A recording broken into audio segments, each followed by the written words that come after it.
Evet, bugün artık Batum'da son günümüz. Yani biz öyle planladık.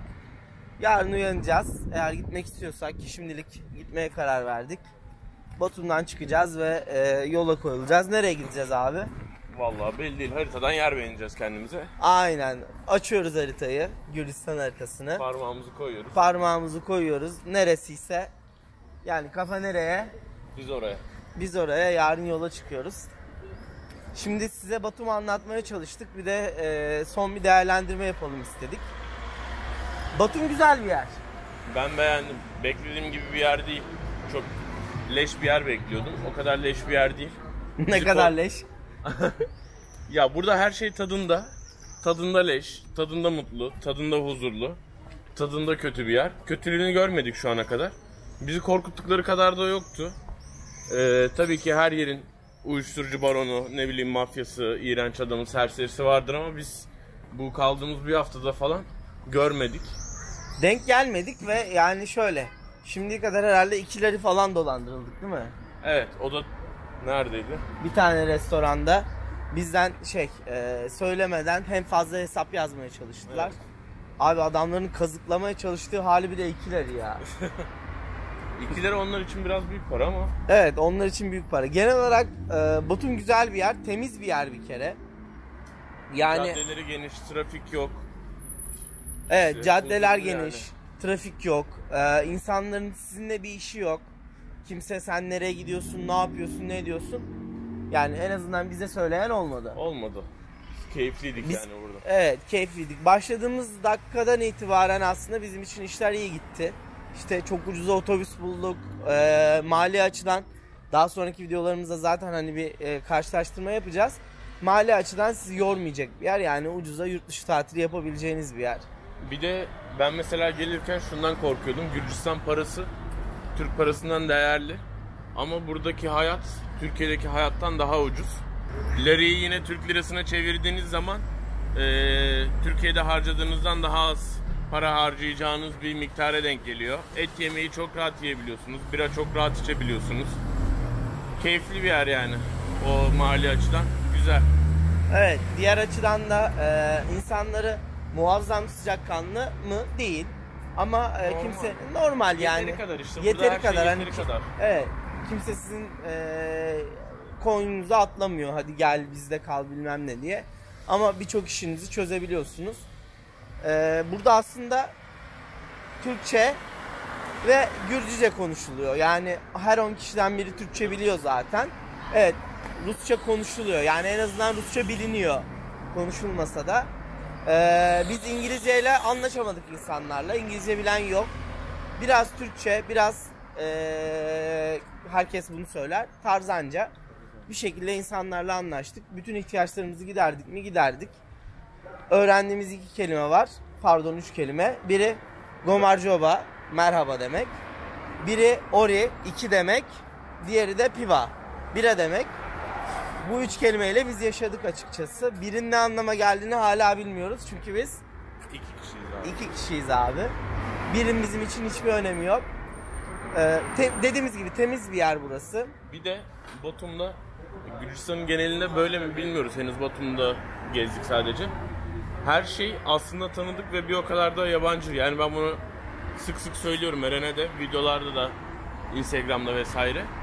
Mesela bir Kayseri mantısı gibi bir şey gördük fotoğrafta. Biraz daha küçük zannediyorduk ama tanesi elim kadar falan olan bir yiyecek yedik. Kayseri mantısına benziyor ama benzemiyor da. İnsanlarına bakıyorsunuz, herkes kemerli burunlu. Sanıyorsunuz ki Rizeli, Trabzonlu ama Türk'le alakası yok. Türkçe konuşanları oluyor. Türk gibi Türkçe konuşanları oluyor. Onlar da Türk çıkmıyor vesaire. Bu gibi tanıdık sahnelere denk gelebiliyorsunuz Batum'da.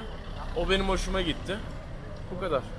Ama yani bir o kadar da yabancı. Mesela şu anda abi yoldan geçiyoruz. Adam durdu ya. Bildiğin adam durdu. Bu bize çok yabancı bir şey. Türkiye'de bunu çok rastlayamazsınız. Burası hem fakir hem zengin bir yer. Yani şu demek değil işte çok fakiriyle çok zengini var değil abi. Herkesin arabası var burada. İyi kötü.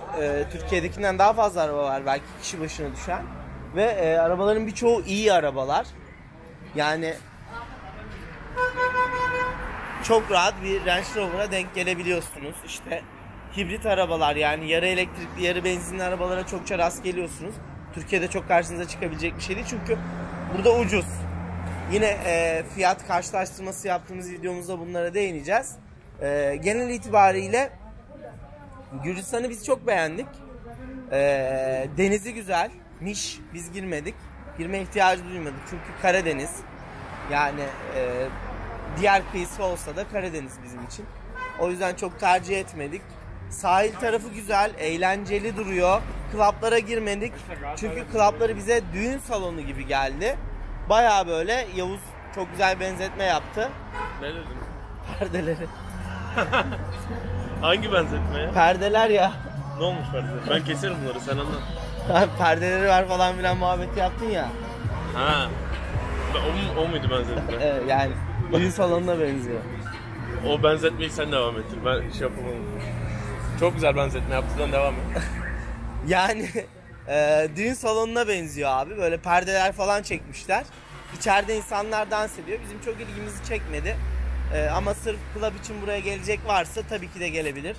Ya bu arada club demişken biz sadece sahildeki club'ları gördük ama otellerin falan club'ları, ben Gürcü insanların hikayelerinden, Instagram hikayelerinden falan bakıyorum. Gayet eğlenceli gözüküyordu. Haberiniz olsun. Gitmedik ama. Bizim tabii yola çıkış amacımız bu eğlenceler vesaire değil. Buranın insanlarını tanımak. Yani gittiğimiz yerlerin insanlarını, yerel tatlarını tanımak olduğu için çok fazla o eğlence kültürüne dahil olmadık. Çünkü zaten zengin iş abi. Biz sefaletname olarak yola çıktık. Ki burada yine biz sefaletnameden biraz uzak kaldık. Yemeğimizi yedik. Motelde kaldık. Şu an o kamp bölgelerine uzak olduğumuz için burada mecbur bu şekilde kalmaya çalıştık. Kimse de bizi açıkçası evine falan davet etti mi? Etmedi abi. Türklerden uzak durun diyorlar burada. Öyle bir şey var mı? Yok abi. Yok. Sadece Türkçe bilen Gürcülere biraz dikkat edin. Onlar sanki sizi dolandırmak için Türkçe öğrenmişler gibi ama çok saçmalamazsanız, öyle işte klaplara, ne bileyim pavyonlara gitmezseniz dolandırılacağınız para 3-5 lira bir şey. O da koyuyor mu? Koymuyor. Koydu ya bana. Yani çok büyük şeyler zararlar açmayacaktır sizde. Son bir şey ben söyleyeceğim. Burada binaların altından yürürken dikkat etmeniz gerekiyor. Bütün binalar akıtıyor. Ne suyu, nereden gelen bir su bilmiyoruz. Ama bir şekilde kafanıza, kolunuza ve acıtıyor da yani o damlalar. Mermi ya, mermi. Anlamadım. Yemin ediyorum mermi ya. Daha da söyleyecek bir şeyimiz var mı ben bilmiyorum. Var. Benim söyleyecek birkaç bir şeyim daha var. Şeye dikkat edin. İlk içeri girdiğiniz zaman, yani ülkeye ilk adımı attığınız zaman size Gürcü parasına paranızı Gürcü parasına çevirmeniz için birileri yakanıza yapışacak. Onları es geçin. Çok az, size yetecek kadar. Yani bu ne kadar? 10 lira. Yani 10 lira diyelim. 10 lira 20 lira paranızı çevirin. Şehir içine geldiğinizde her yer zaten döviz bürosu dolu. Burada en çok insanlar, ya 3 meslek var burada ya. Yani diğerleri yan meslekler. 1 bakkalcılık, 2 dövizcilik, 3 fırıncılık.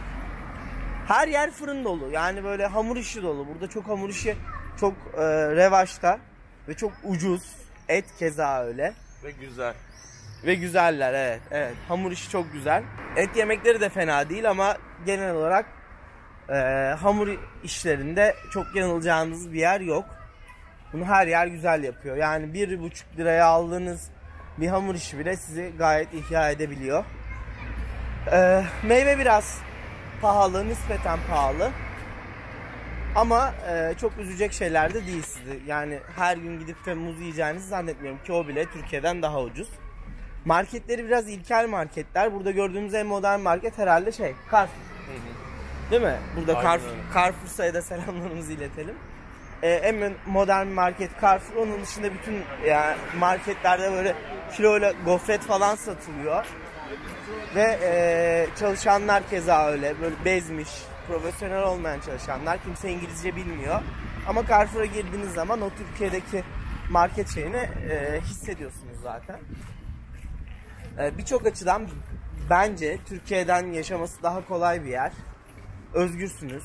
Yani gerçekten özgürsünüz. Şu video elimde böyle saatlerce ben dolaşabiliyorum. İnsanlara gidip anlatıyoruz. Biz işte otobüste de anlattık video çekeceğimizi. Kimse hayır demedi. Her yerde bira içebiliyorsunuz. Biz her yerde bira içmek niyetinde olmasak da bunu yapabileceğimizi bilmek bizi kendimize özgür hissettiriyor.